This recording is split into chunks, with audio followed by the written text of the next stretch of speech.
20 سال پہلے جہاں کھڑے تھے آج ہم وہیں کھڑے ہیں. اپنے آپ کو ہم نے بدلا نہیں، نہ اپنے اعمال بدلے، نہ اپنا انداز بدلا، نہ طریقہ کار بدلا.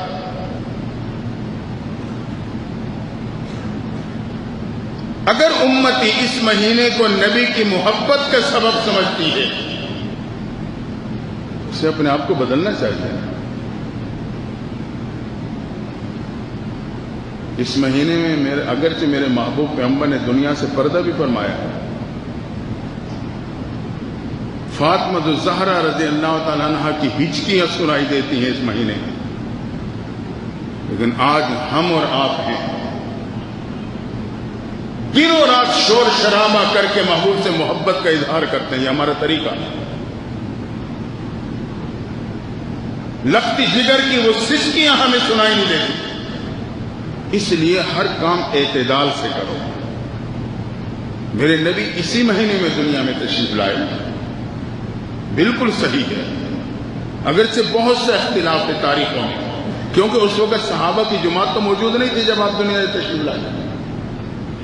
لیکن جب دنیا سے پردہ فرما رہے تھے تمام صحابہ موجود جو زندہ تھے اس وقت، اس لیے انہوں نے وہ تاریخ محفوظ کر دی. وہ دن، وہ تاریخ، وہ لمحہ 12 ربیع الاول آپ کا انتقال. پیدائش میں اختلاف ہے، صحابہ تو تھے نہیں، کسی نے کوئی تاریخ، کسی نے کوئی تاریخ، کسی نے کوئی تاریخ. میرے کہنے کا مطلب یہ ہے کہ اعتدال لائیں اپنے ہر کام میں. اعتدال، صرف ضد بازی میں اپنے آپ سے باہر نہ ہو جائیں. یہ دین نہیں ہے. دین کی مزاج کو سمجھیں.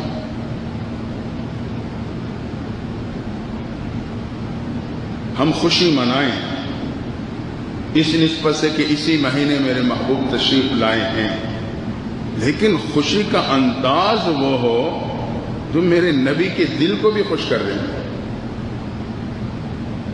انداز میرا اپنا ہے. آپ نے سنے ہوں گے، رات کو پٹاخے سنے ہوں گے 12 بجے کے بعد. نبی کی آمد کی خوشی امتی ایسے منا رہا ہے. مزید بھی آپ دیکھیں گے کیا کچھ ہوگا پورے شہر میں، ہر جگہ پہ. اعتراض مقصود نہیں ہے. میرا مزاج اب بدل گیا ہے. پہلے میں کچھ شد و مت سے بات کرتا تھا، اب میرے مزاج میں گفتگو میں بہت اعتدال کے ساتھ چلتا ہوں. سمجھانا چاہوں، اپنوں کو سمجھانا چاہوں. آئیں نبی سے محبت کریں تو اپنے آپ میں تبدیلی لائیں. آج تک میرا چہرہ نبی کے چہرے کے خلاف تھا. میں آج عزم کر لوں کہ میں اپنے چہرے کو نبی کے چہرے جیسا بناؤں گا. یہ ہے محبت. یہ ایک مثال دے رہا ہوں. میرے عبادات، میرے معاملات، میرے اخلاق، میرے نبی کی پوری زندگی حجت ہے امتی کے لیے. ہم نوجوان کو آگے جانے نہیں دیتے. یہیں رکنا ہے میلاد چوک پہ، یہیں کھڑے رہنا. یہی پورا دین ہے. نعوذ باللہ، آگے نہیں جانا. نبی کی عبادات، اخلاق، کردار، معاملات، یہ زیادتی ہے.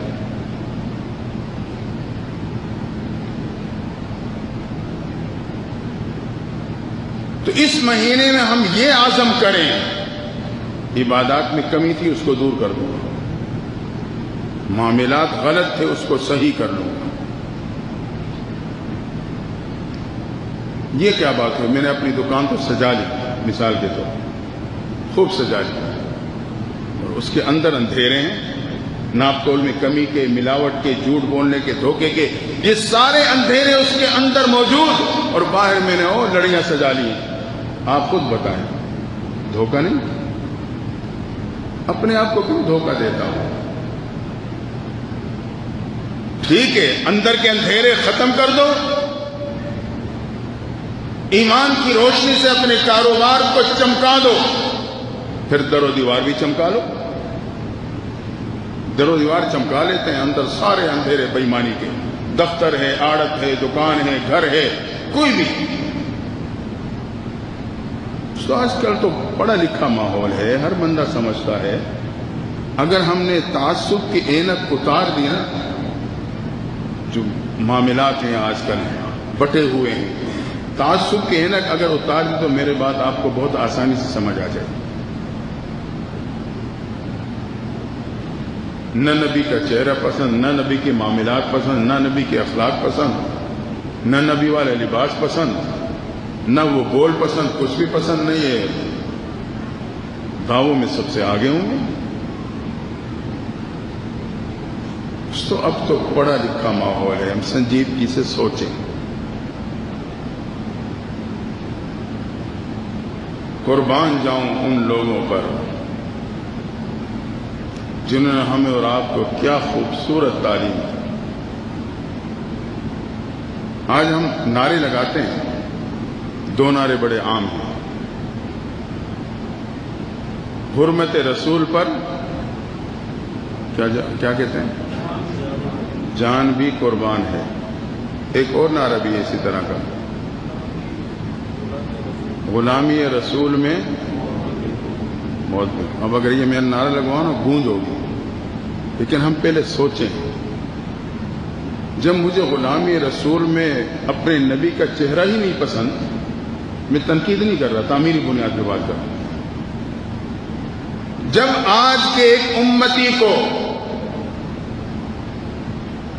محبوب کی غلامی میں محبوب کا چہرہ ہی نہیں پسند، مجھے محبوب کے اخلاق ہی نہیں پسند، محبوب کی معاملات ہی نہیں پسند، تو میں کیسے کہتا ہوں مجھے موت بھی قبول ہے؟ اس کا مطلب یہ ہے کہ میرا یہ دعویٰ جھوٹا ہے۔ موت تو بالکل آخری پوائنٹ ہے نا۔ مجھے نبی کا چہرہ قبول نہیں، نبی کا طریقہ قبول نہیں، نبی کے اخلاق قبول نہیں، موت قبول ہے؟ میں خود اقرار کروں گا کہ دعوے میں جھوٹا ہوں۔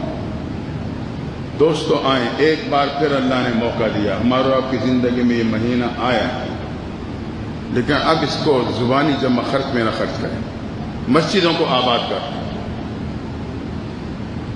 درود شریف کا اہتمام رکھے صبح شام۔